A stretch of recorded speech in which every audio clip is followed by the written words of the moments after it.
Ang mga buyer hindi bumibili ng produkto lang. They're buying the offer.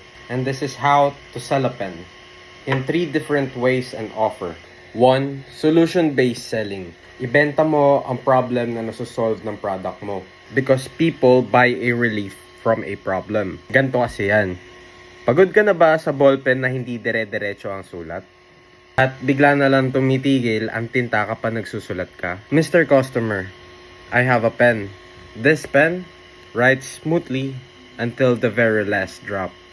Ganyan magbenta sa solution-based selling. 2. Emotion-based selling. Ito naman, nakafocus sa feeling and personal connection. Because logic makes people think. But emotion makes them act. Ganito yan.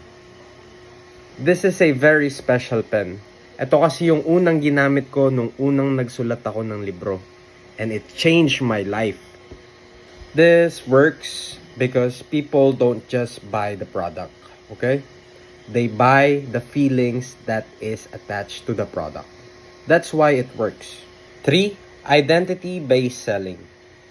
Ito naman is nakafocus on who your buyer becomes after they purchase your product.